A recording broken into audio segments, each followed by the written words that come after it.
자, 지금 굉장히 중요한 이야기인데요. 그 전에 좀 정리하고 가야 될 부분이 정상회담이 4월 말, 4월 30일로 정해진 이유는 자, 뒤에 보이는 게 판문점이고 그 앞에 이 자유의 집입니다. 저기서 지금 김정은이 내려와서 정상회담을 한다지 않습니까? 오청성이 지난번에 이렇게 뛰어가다가 총 맞아서 자유의 집 벽에다가 이렇게 쓰러져 있었죠.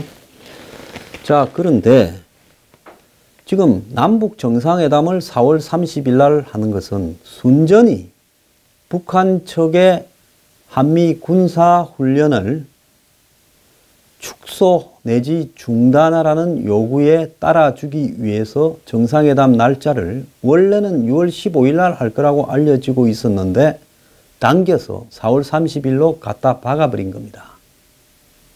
자, 그러면서 마치 북한이 무슨 입장이 있을 것처럼 5월 말까지 트럼프 김정은이 만난다고 이렇게 한 겁니다. 그러면 미국이 고마워서 한미 군사훈련 축소를 우리도 이렇게 응해줄게 이렇게 해보려고 이 날짜도 5월 말이라는 부분을 이야기를 했던 걸로 보이는데요. 오늘 미국 측은 한미 군사훈련을 이해한다라는 김정은의 말만 넣었지 축소한다라는 말은 재조정할 수 있다라는 말은 대화가 진행되면 재조정한다 말은 무시해버렸습니다. 자, 이 부분을 보면요. 북한이 왜 저렇게 집요하게 전략자산을 한국에 배치하지 마라. 1번, 2번 한미 군사훈련을 축소, 중단, 연기하라 했는지 아는 겁니다. 그만큼 정상회담 날짜를 판문점에서 하되 4월 30일로 옮겨버릴 만큼 이 한미 군사훈련에 대해서 북이 민감하게 반응한다는 것은 종북들은 북한이 혹시 기습당해서 맞을까봐 그렇다라고 이야기를 하지만은 한국이 미군하고 같이 훈련을 하는데 미군이 따로 한국과 상의 없이 북한을 때려버릴 일도 없고 상의하면 한국이 안 된다고 할 거고 그렇기 때문에 김정은이 우려하는 일은 없는 겁니다. 그러면 김정은은 왜 한미훈련에 대해서 이렇게 집요하게 올림픽에 온다면서 연기시키고 이번에도 또 축소 연기시키고 제대로 안 되도록 하려고 죄를 뿌리는가? 그것은요. 김정은의 최종 목표가 한반도 적화입니다.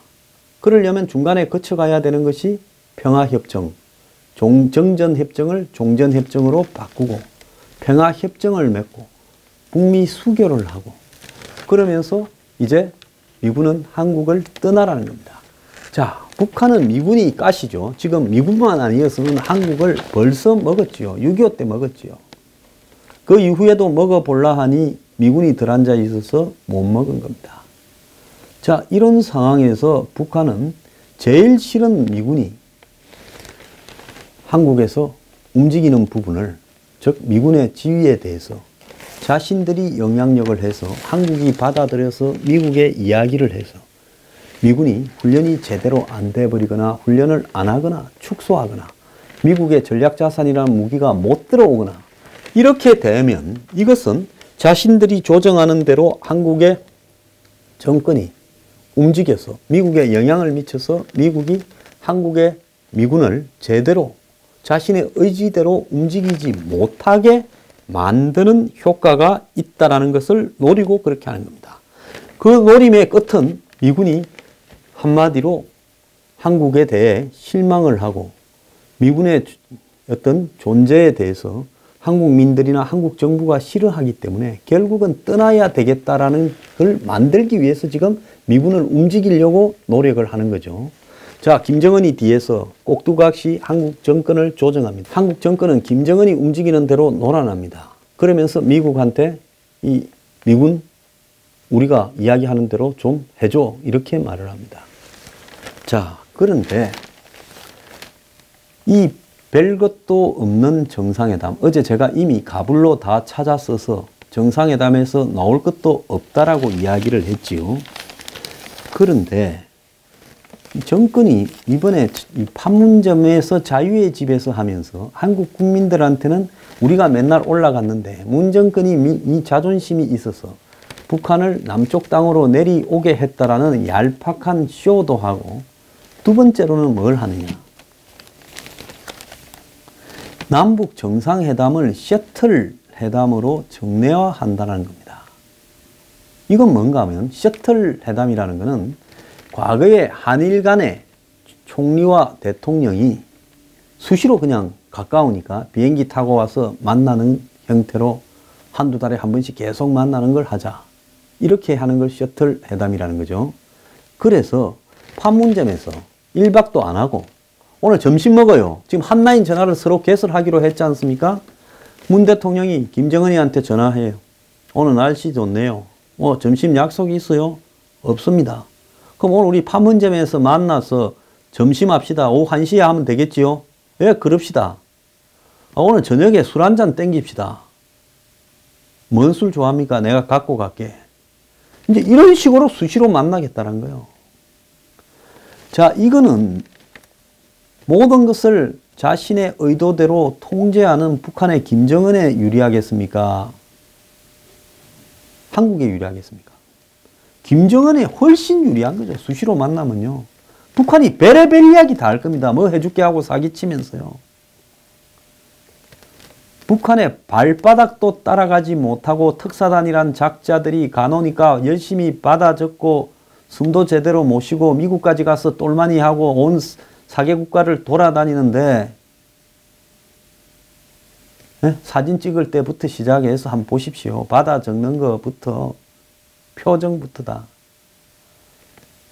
문 대통령의 똘마니가 김정은의 똘마니가 돼버렸어요. 그런데 이제 김정은이 아예 그냥 수시로 대한민국을 부려먹고 통제하려고 편하게 만나다는 거죠. 과거에 북한 한번 가려면 사전 준비만 해도 몇 명이 왔다 갔다 해야 되는데 1박을 하고 1박을 하려면 한국 대통령이 자다가 북한에 잡혀가거나 목다지 않을까 독이 들었을까. 이제 그게 아닙니다. 판문점에 술을 오면 돼요. 서울에서 판문점까지 1시간도 안 걸리고 평양에서도 판문점까지 금방 와요. 그러면 아침 10시에 약속하면 12시에 밥 먹을 수 있어요. 자, 뭐 하려고 이래 자주 만나게 하는가? 이자들이 만나서 도대체 뭘 하려고 하는가? 참 심각한데요. 실제로 지금 제가 이걸 갖다가 안 그래도 판문점에서 만난다고 할 때 이제 이자들이 거의 정례회담을 해서 합의된 거를 어제 제가 했죠. 말뚝을 박아버리려고 한다. 국회 비준을 해가지고 법으로 만들어 버리려고 한다라고 우려를 이야기를 했는데 이제 실제로 이게 추진되고 있습니다. 청와대가 남북 정상회담의 정례화 상시화를 추진하고 있다. 그래서 서울 평양을 오가는 셔틀 정상회담 또는 판문점 정례화 정상회담을 추진하고 있다는 겁니다. 청와대는 이 과거에 2차례 정상회담을 보니 한 번에 해결이 안 되고 자꾸 만나야 되는데 한 해에도 몇 번씩 남북 정상이 만나게 되면 일이 잘 되지 않겠냐. 그래서 셔틀 정상회담이 필요하다고 말을 하면서 남북 정상회담 상시화 방안은 2가지가 이렇게 고려되고 있는데 지난 2차례와는 달리 이제는 서울 한번 갔다가 평양 한번 갔다가 한일 정상 간에 이 셔틀 회담처럼 그렇게 하든가 아니면 일단 판문점 이 평화의 집에서 3차 정상회담을 하기로 한 만큼 이후에는 이제는 한국 측이 북측에 판문각에 한번 가고 북한이 자유의 집에 한번 오고 이런 식으로 할 수도 있지 않겠냐는 겁니다.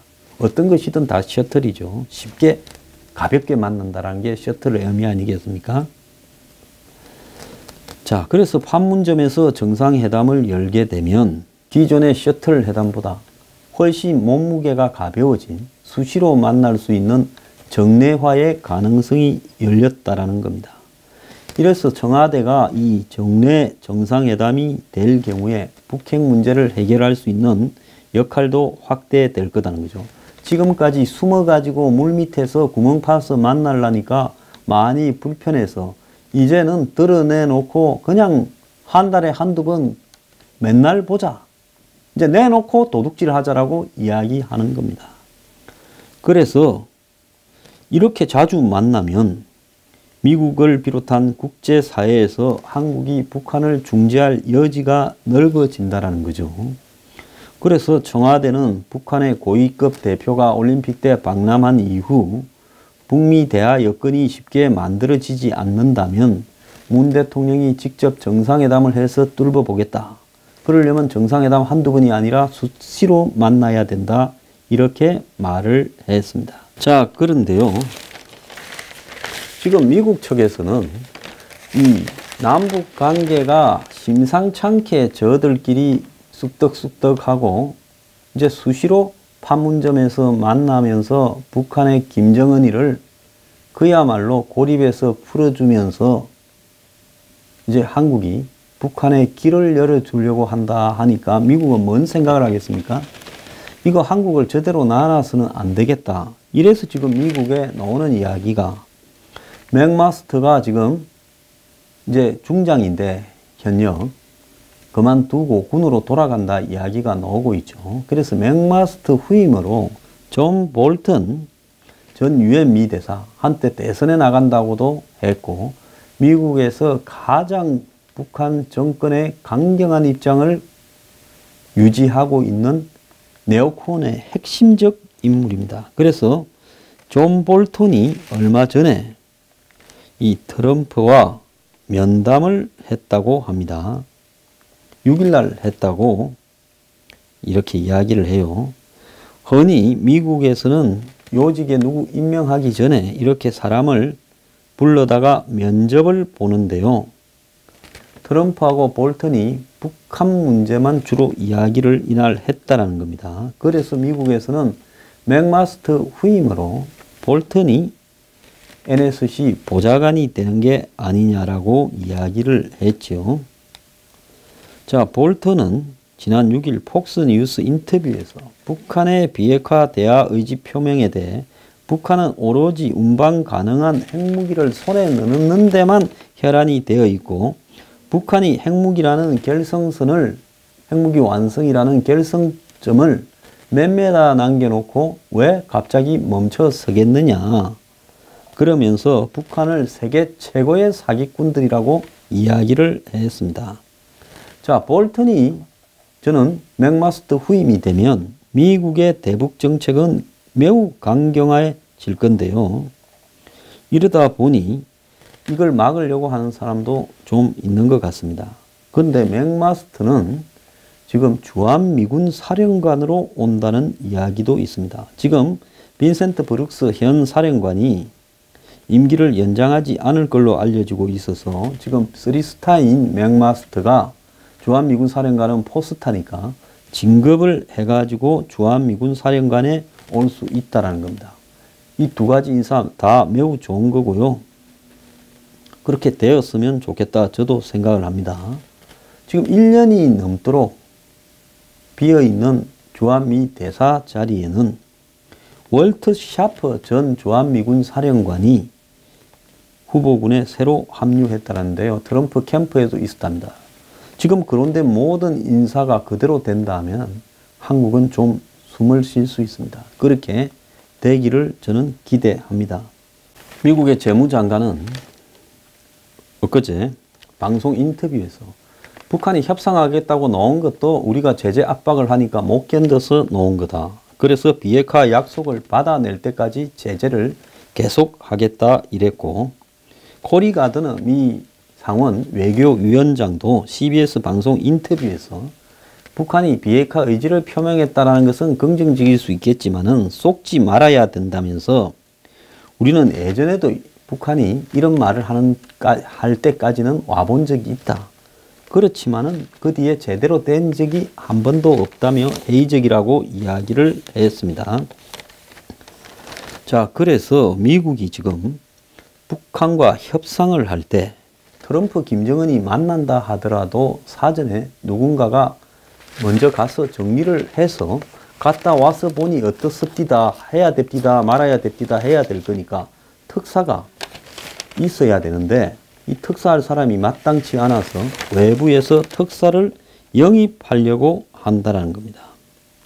근데 이 특사에 어지간하면 빅터 차나 조셉 뉴언이 돼야 되겠지만 이 사람들도 지금 미국이 한국 정부와의 관계를 좀 의심을 해서 날려버렸기 때문에 이런 사람을 다시 데려와가 이 중대한 국면에서 세울 수는 없을 거라고 보고 있기 때문에 이 특사 부분이 쉽지 않을 거라고 보고 있습니다. 그래서 열심히 찾고 있는 걸로 알려지고 있습니다. 김정은은 한번 만날 때마다 저들 애비나 할애비처럼 항상 돈을 땡깁니다. 자, 어제 이 미국의 이 기업은행 뉴욕 지점인가가 이란과의 관계에 의해서 미국 측이 조사를 하고 있고 이란의 무기 판매와 관련되어서 조사 중이다. 근데 그 기사가 삭제됐다. 그래서 무슨 이란에 레바논에 갔던 비트코인이 이란으로 가서 북한에 갇혔다 이러는데 그건 2012년의 일입니다. 그런데 두바이하고 이란 사이에는 한 30km밖에 안 되기 때문에 밀무역이 있고 이랬어요. 대리석이 두바이에서 이란으로 간다. 그렇다고 두바이 쪽에서 대리석이 나오는 것도 아니고 대리석 가격은 손질 비용이지 다른 비용이 아닙니다. 그래서 그 부분은 조금 이렇게 의문이 있어 보이고요. 또 이 LC를 다 열어서 이렇게 할 건데 이 문제는 돈을 보내줄 때 이란 같으면 이미 한국도 주요 물품이나 이란하고 동거래를 통제받고 있는 상황에서 정부의 개입 없이 송금을 하기는 거의 불가능하다고 보고 있습니다. 그러면 2012년이 이명박 정권 말기인데요. 그 이명박 정권의 어떤 문제가 아니고 이명박 정권이 그때 북한에 돈 주는 문제를 직접 하거나 개입됐을 리는 없지 않습니까? 그렇기 때문에 그 문제는요. 다른 성격의 문제고 그 기사가 지금 삭제되었죠. 이 월간 조선은 그 기사의 내용 중에서 사실이 아닌 게 있다고 담당 회사에 확인해서 보도를 했는데요. 그래서 그 기사의 비중은 현재로서는 별 의미는 없고 실제로 정권하고 관련된 문제가 크지 북측하고 관련된 문제의 소지는 별로 없다고 저는 개인적으로 보고 있습니다. 나중에 이 문제는 좀 더 진행이 되었을 때 이야기하도록 하겠습니다. 자, 셔틀 회담해서 거기서 나온 걸 국회에서 절반 이상 비준 투표시켜서 법제화해서 말뚝을 박아서 저거들이 있을 때 북한하고 뒷거래를 완성시키고 가겠다. 이제 개헌하는 거에 이어서 이제 북한하고 연방제 하고 싶습니까? 웃기는 소리고요. 한국당은 이런 셔틀식 내지는 정례화 남북 정상회담에 대해서 절대로 안 된다고 이야기를 하고 빨리 거리로 나가세요. 그럼 제가 뭐라 안 할게요. 네, 그러면 칭찬하겠습니다. 한국당, 바른미래당 입으로 쫑알거리지 말고요. 행동으로 옮기세요. 너희들이 해야지. 그러지 않습니까?